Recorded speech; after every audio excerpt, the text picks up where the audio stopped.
you how to lay out insulation.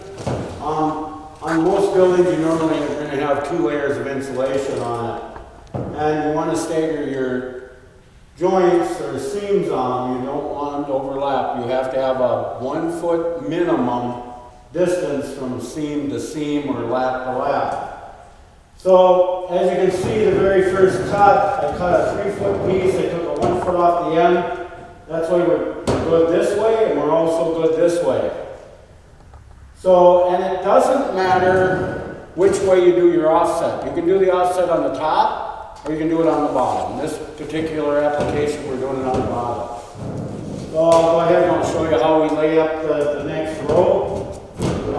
And that's a 4x8 sheet. We simply lay it in like that, tight. You don't want any more than a 1/4 inch gap between any seams. I like to see them, really snug and tight together. But that is the tolerances, but we want them as tight as possible. I have everything pre-cut. I'm just going to go ahead and lay it in. This one goes in. Now, you got to remember too, all of your cuts, whenever you make a cut, that's going to go out to the outside. You don't want to have a cut on a factory cut edge. It's going to go always to the outside of the roof, to the parapet. We'll go ahead and lay up the other one. That's going to go in like that. And this is how I like to see them fit. So when they're pretty snug, you want them snug enough though to where they don't lift the sheet out as well. But you can step them down like that, and as you see, it's not bowing up. And that's a real nice snug fit. That's what we like to see. The next piece is going to go in.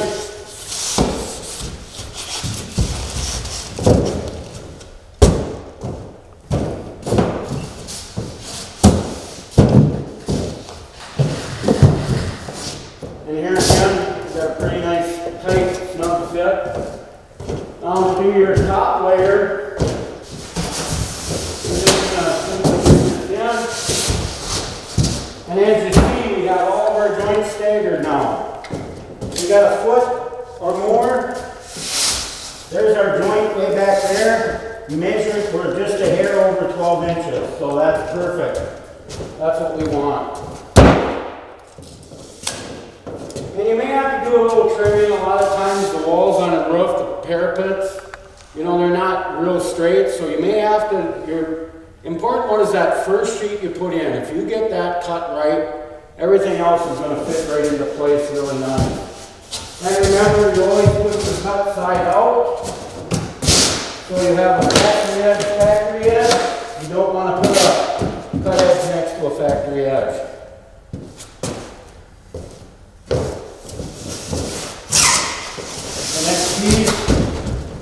And this is a full 4x8 sheet now, and what we find with our staggers. As you see, we got a foot and we got a foot here, and that's what we want. Same thing, you cut always to the outside. If it's in where it's not, that's fine. As long as you don't start bowing your insulation up by being that tight. You don't want to do that, but a nice, good, tight fit is good. All right, when we're cutting in the insulation, you want to utilize all of the material you can. So, like your cutoff ends, don't throw them away until you're completely laid up, because there's a lot of places that you can use them in. So you just want to be utilizing the material the best of your ability.